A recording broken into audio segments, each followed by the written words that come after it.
జూబ్లీహిల్స్ ఉప ఎన్నిక ఈసారి రాష్ట్ర రాజకీయాల్లో పెద్ద ఆసక్తిని రేపుతోంది. అధికార కాంగ్రెస్, బీఆర్ఎస్, బీజేపీ మూడు పార్టీలు ఎన్నికను ప్రతిష్టాత్మకంగా తీసుకున్నాయి. కులమత సమీకరణాలపై ఆధారపడి ఓట్లను ఆకర్షించేందుకు ఈ మూడు పార్టీలు విస్తృత ప్రణాళికలు రచిస్తున్నాయి.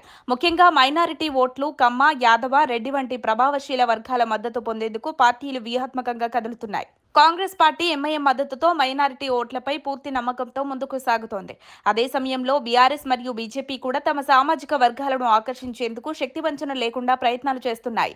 హామీలు, సంక్షేమ పథకాలు, విందులు మరియు కులాధారిత సమావేశాల ద్వారా ఓటర్లను తమ వైపు తిప్పుకోవడానికి పోటీ తీవ్రంగా మారింది.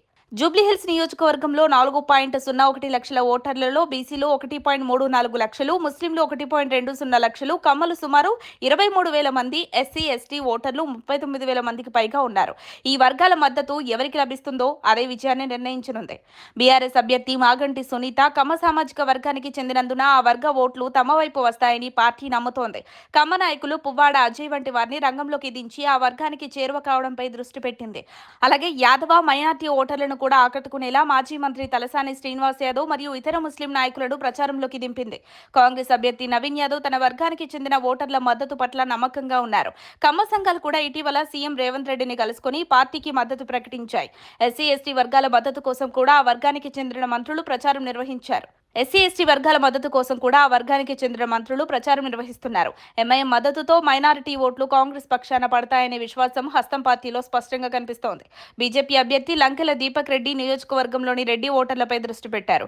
కేంద్ర మంత్రి కిషన్ రెడ్డి నేతృత్వంలో పార్టీ ప్రధాన నాయకులు విస్తృత ప్రచారం నిర్వహిస్తున్నారు. స్టార్ క్యాంపెయినర్లతో పాటు బీజేపీ పాలిత రాష్ట్రాల ముఖ్యమంత్రులు కూడా ప్రచారంలో పాల్గొంటున్నారు. రెడ్డి, బీసీ, ముస్లిం వర్గాలపై సమతౌల్య వ్యూహంతో బీజేపీ పోరాటాన్ని మరింత ఉత్కంఠభరితంగా మార్చింది. ఇప్పుడు ప్రధాన ప్రశ్న, ఈ కుల సమీకరణాలు ఎంతవరకు ఫలిస్తాయి? జూబ్లీహిల్స్ లో ఏ పార్టీ జెండా ఎగరవేస్తుందో నవంబర్లో తేలనుంది. మరిన్ని అప్డేట్స్ కోసం మా కాయ్ టీవీని సబ్స్క్రైబ్ చేసుకోండి.